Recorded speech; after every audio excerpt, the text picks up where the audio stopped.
Միջնորդները ներկայացնել նաև Տաշիր կապիտալ տվյալի կողմից նույն ամսաթվին վարույթի հարուցման որոշման հետ միաժամանակ Ռոմանոս Պետրոսյանին որպես ժամանակավոր կառավարիչ նշանակելու վերաբերյալ որոշումը կասեցնելու մասով։ Խնդրում եմ այս մասով ևս հայտնել այս միջնորդությունը բավարարվել, ներժվել կամ կասեցնել է թե ոչ։ Պատասխանեք պարոն Կարապետյան։ Եթե չեմ սխալվում, ուշեկելի այդ միջնորդությունը պայմանավորվել էր վարույթը կասեցնելու հնարավոր հետևանքի հետ չէ, այսինքն հաշվի առնելով, որ հնարավոր է կամ չի բացառում կասեցվի վարույթը, այդ դրանով նաև պայմանավորված միջնորդել է իր կասեցնել ժամանակավոր կառավարչի գործառույթները։ Հստակեցնեք։ Շնորհակալ եմ, տեսեք, ներկայացվել է այն երկու հիմքով, առաջին հիմքը Սահմանադրական դատարանի կողմից բողոքը վարույթ ընդունելու հարցն է, երկրորդը արբիտրաժի որոշման կատարման համար։ Այս երկու հիմքերով է ներկայացված։ 2909-2025 Այս ամբողջին ըստ էության կրկին անդրադարձ արվել է որոշման նախագծում, ավելացնելու այլ բան այս բայդրությամբ չունեմ, ինչ վերաբերում է արբիտրաժի որոշմանը,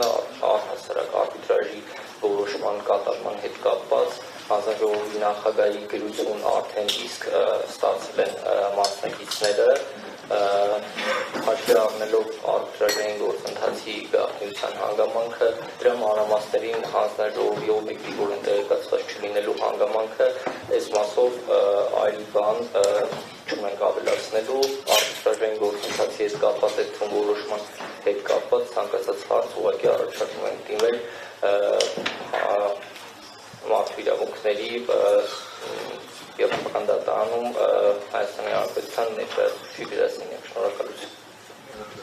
Շնորհակալ եմ, այստեղ նույնպես ցանկանում եմ հստակ արձանագրել, որ 2909-2025 թվականի ներկայացված միջնորդությունը ըստ էության վարույթի ավարտման բանին քննության առարկա չի դարձվել։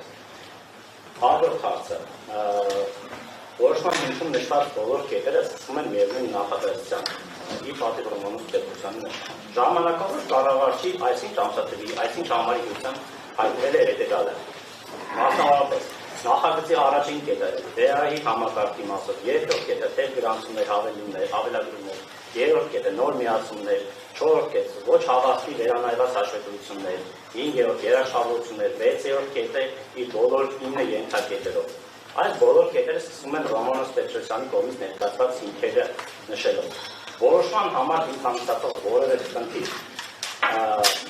նշված հիմքերից բաց Ռոմանոս Պետրոսյանից բացի հանձնաժողովը աշխատանք կատարել թե չէ։ Պարոն Կարապետյան, պատասխանեք։ Այո, հանձնաժողովը աշխատանք կատարել է, ինչպես որոշման նախագծում արձանագրված է, հանձնաժողովը իրականացրել է թվով 9 մոնիտորինգ եւ ժամանակավոր ներողություն թվով 3 մոնիտորինգ, այդ թվում նաեւ հանձնաժողովի աշխատանքը ենթադրում է ժամանակավոր կառավարչի կողմից ներկայացված բոլոր տեղեկությունների եւ հաստատական հանգամանքների ուսումնասիրություն։ Շնորհակալություն։ Շնորհակալ եմ, այստեղ ես ցանկանում եմ հստակ արձանագրել, որ դրանց ընթացքում հարցի պատասխանի ժամանակ է հստակ կլինի, որ հեծի գործունեությունը ընթացիկ ապահովելու համար հեծ գործված Ռոմանոս Պետրոսյանի ջանքերով հավաքագրված նյութերի հիման վրա ըստ վարույթը քննվում այս բանի, անգամ Դավիթ Խուզայցյանի ներկայացված հիմքերի հիման վրա չի քննություն իրականացվում, որոշում է որևէ կարգ չի այն հիմքերի։